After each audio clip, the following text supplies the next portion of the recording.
उत्तर भारत के एक सुरम्य अंचल में बसा एक साधारण सा गांव, जहां खेतों की हरियाली आंखों को सुकून देती थी, कच्ची गलियां पैरों को मिट्टी की सौंधी खुशबू से सराबोर कर देती थीं और हर सुबह एक नए जीवन का संचार होता था।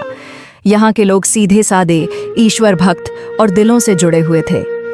उनके जीवन का सबसे बड़ा पर्व था रक्षाबंधन, जिसे वे पूरे उत्साह और श्रद्धा के साथ मनाते थे।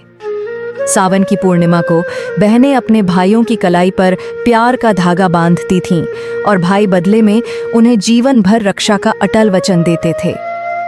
इसी पावन भूमि पर एक ऐसी बहन रहती थी, गौरी, जिसकी कहानी आज भी शिवपुर की गलियों में एक मिसाल बनकर गूंजती है। गौरी और आरव हरिराम और सीमा देवी के नयनों के तारे थे। हरिराम एक गरीब किसान, जिसके खेतों में पसीना तो बहुत गिरता था, पर अन्न उतना नहीं उगता था। माँ सीमा देवी एक सीधी सादी और धार्मिक स्त्री थीं, जिनकी हर सांस में ईश्वर का नाम बसा था। आरव गौरी से 5 साल छोटा था, पर दोनों के बीच का स्नेह किसी सागर से कम न था। जब आरव नन्हा सा था तो गौरी ही उसे अपनी गोद में खिलाती, उंगली पकड़कर अक्षर ज्ञान कराती और उसके हर आंसू को अपनी हंसी से पोंछ देती। उनके जीवन का हर पल एक दूसरे से जुड़ा था। हर साल राखी पर गौरी अपने हाथों से आरव के लिए राखी बनाती, जिसमें उसका सारा प्यार और आशीर्वाद सिमटा होता था। आरव की नन्ही कलाई पर जब वह राखी सजती तो उसकी आंखों में एक अजीब सी चमक आ जाती। वह कहता, गौरी दीदी, मैं बड़ा होकर इतना ताकतवर बनूंगा कि तुम्हारे रास्ते में आने वाली हर मुसीबत को अपनी ताकत से दूर कर दूंगा। गौरी की आंखों में एक मीठी सी मुस्कान तैर जाती और वह गर्व से कहती, बस यही वचन निभाना मेरे शेर, यही मेरी सबसे बड़ी दौलत है। गांव के बाहर एक विशाल हवेली थी, जिसके काले साए में रतन सिंह नाम का एक क्रूर और लालची जमींदार रहता था। उसकी आंखों में हमेशा स्वार्थ और क्रूरता का भाव झलकता था। वह गांव वालों से जबरन कर वसूलता, महिलाओं को डराता और उनकी जमीनें बेधड़क हड़प लेता था। हरिराम के छोटे से खेत भी उसकी बुरी नजर से नहीं बच पाए थे। एक दिन रतन सिंह की गिद्ध दृष्टि गौरी पर पड़ी। उसके मन में गौरी को जबरदस्ती अपनी हवेली ले जाने का कुत्सित विचार पनपने लगा। जब हरिराम ने अपनी बेटी की इज्जत बचाने के लिए उसका विरोध किया तो दुष्ट रतन सिंह ने एक रात उसकी बेरहमी से हत्या कर दी और इस अपराध को एक दुर्घटना का रूप दे दिया गया। हरिराम के जाने के बाद गौरी के कंधों पर एक पहाड़ टूट पड़ा। माँ की सेवा, खेत की देखरेख और आरव की पढ़ाई की सारी जिम्मेदारी उस पर आ गई। एक पल में ही गौरी की मासूमियत छिन गई और उसकी आंखों में दृढ़ संकल्प उतर आया। गौरी ने दिन रात एक कर आरव को पढ़ाया।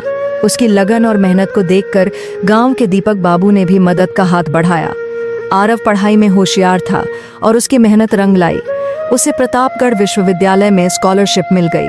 आरव का मन गांव छोड़कर जाने को नहीं कर रहा था, पर गौरी ने उसे समझाया, उसकी आंखों में अपने सपनों अक्स दिखाया। अगर तू पढ़ेगा तभी तू अपने पैरों पर खड़ा होगा और इस अन्याय के खिलाफ लड़ पाएगा।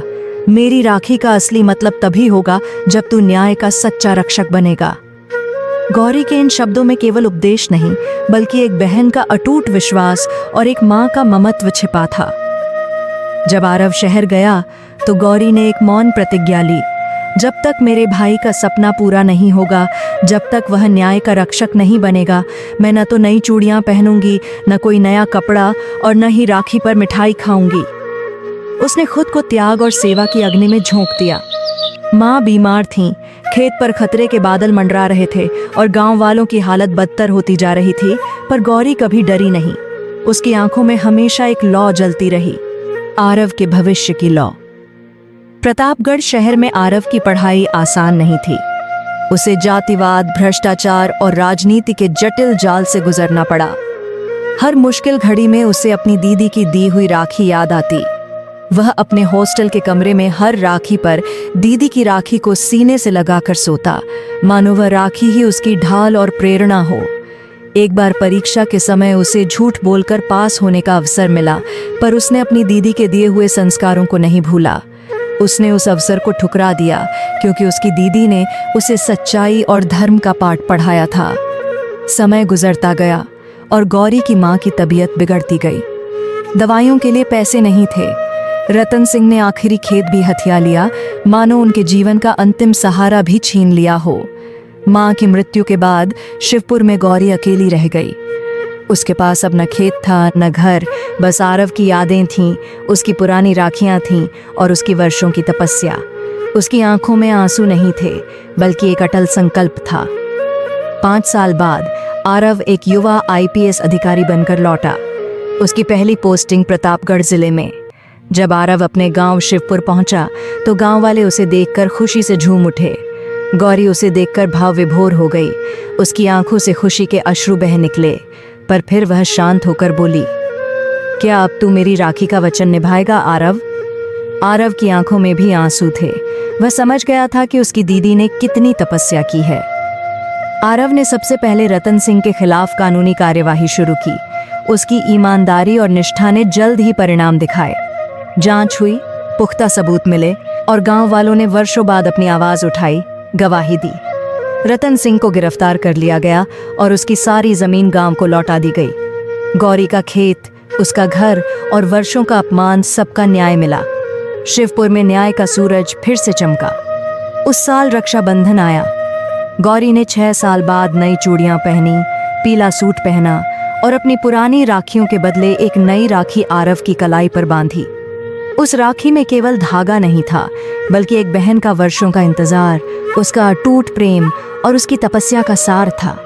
आरव ने दीदी के चरणों में सिर रखा और बोला, दीदी, तुम्हारी तपस्या ही मेरी सफलता है।